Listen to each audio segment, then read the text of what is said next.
Halo semuanya, apa kabar? Pasti kalian di rumah sehat-sehat kan? Eh, Semoga kita selalu diberkati oleh Tuhan Yang Maha Esa, agar kita selalu diberikan kesehatan. Dan jangan lupa jika kalian berpergian dari rumah, itu selalu mengenakan masker, selalu jaga jarak, dan pastinya selalu cuci tangan. Oke, perkenalkan, nama saya Juan Pratama Aditya dengan NIM K2519048. Di sini saya akan menjelaskan tentang apakah itu hiperkas. Nah, hiperkas itu memiliki kepanjangan sendiri, yang kepanjangannya adalah izin perusahaan dan kesehatan kerja. Lalu, apakah itu hiperkas? Nah, pasti kalian banyak yang belum tahu kan apa itu hiperkas. Nah, hiperkas itu memiliki arti adalah cabang dari ilmu kesehatan masyarakat yang mempelajari cara-cara pengawasan serta pemeliharaan kesehatan tenaga kerja dan masyarakat sekitar perusahaan dan segala gangguan kesehatan dan keselamatan akibat proses produksi di perusahaan.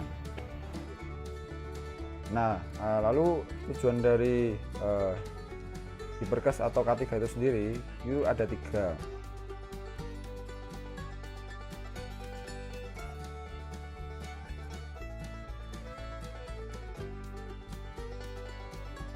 Yang pertama adalah melindungi tenaga kerja atas hak keselamatannya dalam melakukan pekerjaan untuk kesejahteraan hidup dan meningkatkan produksi dan produktivitas nasional. Yang kedua, menjamin keselamatan setiap orang lain yang berada di tempat kerja tersebut dan yang ketiga adalah memelihara sumber produksi agar dapat digunakan secara aman dan efisien.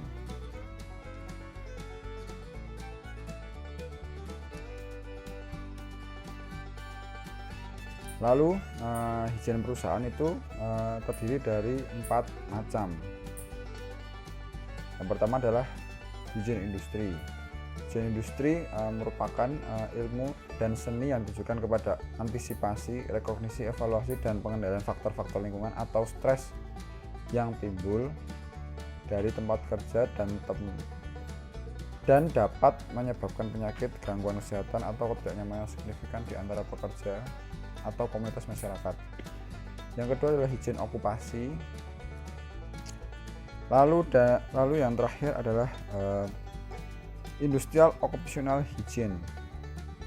Occupational hygiene memiliki pengertian profesional yang merencanakan dan melaksanakan program dalam hal keselamatan dan keselamatan kerja dan kesehatan kerja atau K3 di lingkungan tempat kerja, termasuk juga program kompensasi pekerja. Occupational Health dan Safety Officer juga menawarkan konsultasi dan keahlian terhadap masalah keselamatan dan kesehatan kerja.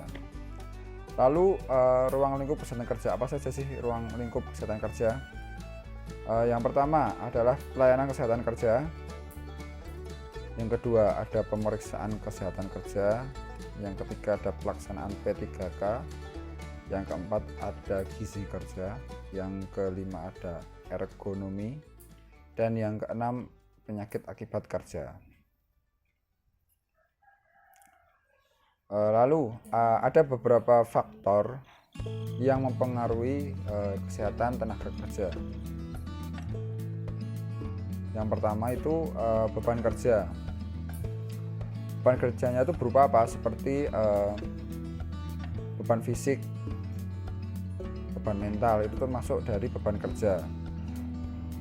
Lalu yang kedua ada kapasitas kerja. Nah, kapasitas kerja ini berupa apa saja? Berupa seperti keterampilan, lalu ada kesegaran jasmani dan rohani, status kesehatan, gizi, usia, jenis kelamin, dan ukuran tubuh. Nah, yang terakhir adalah lingkungan kerja. Lingkungan kerja ini berupa apa? Seperti fisik, lalu berhubungan dengan hal-hal kimia, lalu biologi, dan yang terakhir adalah psikologi. Lalu apa sih fungsi dari kesehatan kerja itu? Yang pertama adalah mengidentifikasi dan melakukan pelayanan terhadap resiko yang dari bahaya kesehatan di tempat kerja. Yang kedua, memberikan saran, informasi, pelatihan, edukasi tentang kesehatan kerja, dan APD terhadap perencanaan, pengorganisasian, dan praktik kerja termasuk desain tempat kerja.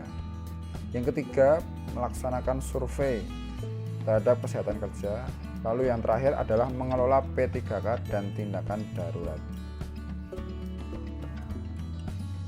Selanjutnya, fungsi dari keselamatan kerja itu sendiri adalah yang pertama, antisipasi, identifikasi, dan evaluasi kondisi serta praktik berbahaya. Yang kedua, buat desain pengendalian bahaya, metode, prosedur, dan program.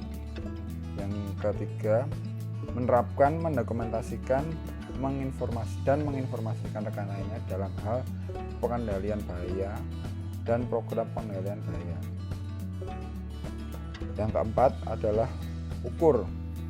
Jadi mengukur, memeriksa kembali keaktifan pengendalian bahaya dan program pengendalian bahaya. Lalu kita akan berbicara dengan kecelakaan kerja. Nah, kecelakaan kerja itu tanpa kalian ketahui itu ada pengertiannya sendiri.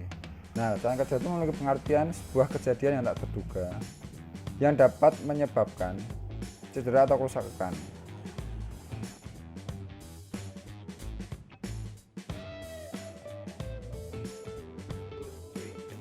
Lalu kecelakaan kerja ini dibagi menjadi dua jenis. Yang pertama adalah kecelakaan langsung.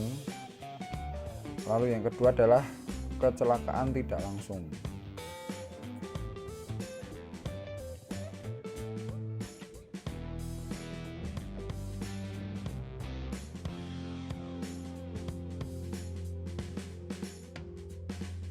Lalu penyebab kecelakaan itu ada beberapa faktor. Yang pertama adalah situasi kerja, itu yang berupa hal-hal di lingkungan kerja kita.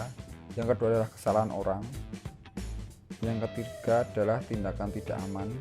Dan yang keempat adalah cedera atau kerusakan. Nah, situasi kerja itu contohnya seperti pengendalian manajemen yang kurang, terus standar kerja minim, tidak memenuhi standar, perlengkapan yang tidak aman. Lalu yang kesalahan orang itu seperti keterampilan dan pengetahuan yang minim, masalah fisik atau mental.